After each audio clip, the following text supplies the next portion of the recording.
ចាសស្ដីដល់គ្នាខ្ញុំជឿថាគ្នាយើងភាគច្រើនប្រកាសជាស្គាល់ SSD external ហើយដែលវាគឺជា storage ដែលយើងអាច copy ឯកសារចេញចូលកុំព្យូទ័រឬក៏ទូរស័ព្ទបានអញ្ចឹងណាតែថ្ងៃនេះខ្ញុំចង់បង្ហាញពីមួយទៀតគឺ M2 ដែលយើងដាក់នៅក្នុង enclosure យើងក៏អាចប្រែក្លាយវាទៅជា external ដែរដែលយើងអាច copy ឯកសារផ្សេងៗចេញចូលកុំព្យូទ័រក៏បានទូរស័ព្ទក៏បានដែរដែលនេះគឺជា M.2 ហើយនេះគឺជាប្រអប់អញ្ចឹងនៅពេលដែលយើងយក M.2 នោះដាក់ក្នុងប្រអប់វាคล้ายទៅជា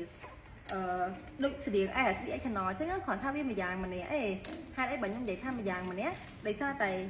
បើយើងដាក់នៅក្នុងប្រអប់នេះថ្ងៃក្រោយអ្នកទាំងអស់គ្នាចង់ផ្លាស់ប្ដូរទៅជា 2T 4T អីអ្នកទាំងអស់គ្នាគ្រាន់តែទិញ M2 មកផ្លាស់ប្ដូរក្នុងប្រអប់នេះបានហើយហើយបើថ្ងៃក្រោយអ្នកទាំងអស់គ្នាចង់យក M2 នឹងដាក់នៅក្នុងម៉ាស៊ីនមិនថា laptop ឬក៏ desktop ទេឲ្យតែមាន slot M2 អ្នកទាំងអស់គ្នាក៏អាចដាក់បានដែរអញ្ចឹងអាហ្នឹងគឺជាអត្ថប្រយោជន៍របស់M2 ដាក់នៅក្នុង enclosure ចឹងនៅពេលដែលយើងដាក់ M2 នៅក្នុង enclosure ហ្នឹងហើយគឺវានេះមានរូបរាងប៉ុណ្ណឹងណាហើយក្នុងហ្នឹងគឺវាមានខ្សែហ្នឹងវាមានឲ្យពីរតសៃមានបែកមក Type C នេះអានេះមានន័យថានេះ Type C ចែកទៅអានេះយើងដោត USB នេះចូលទៅកាន់កុំព្យូទ័រហើយបើខ្សែមួយនេះវិញគឺ Type C ចេញ Type C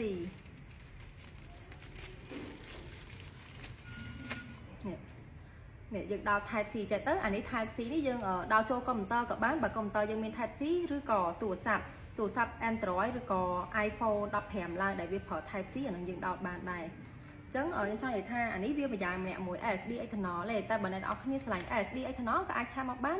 ឆ្លាញ់ពួករបៀប enclosure បែបនេះដែលយើងយក M2 ដាក់នៅខាងក្នុងអញ្ចឹងក៏អាចឆាមកបានដែរតាម Facebook page 51 GB កុំព្យូទ័រឬលេខ Telegram លេខ 07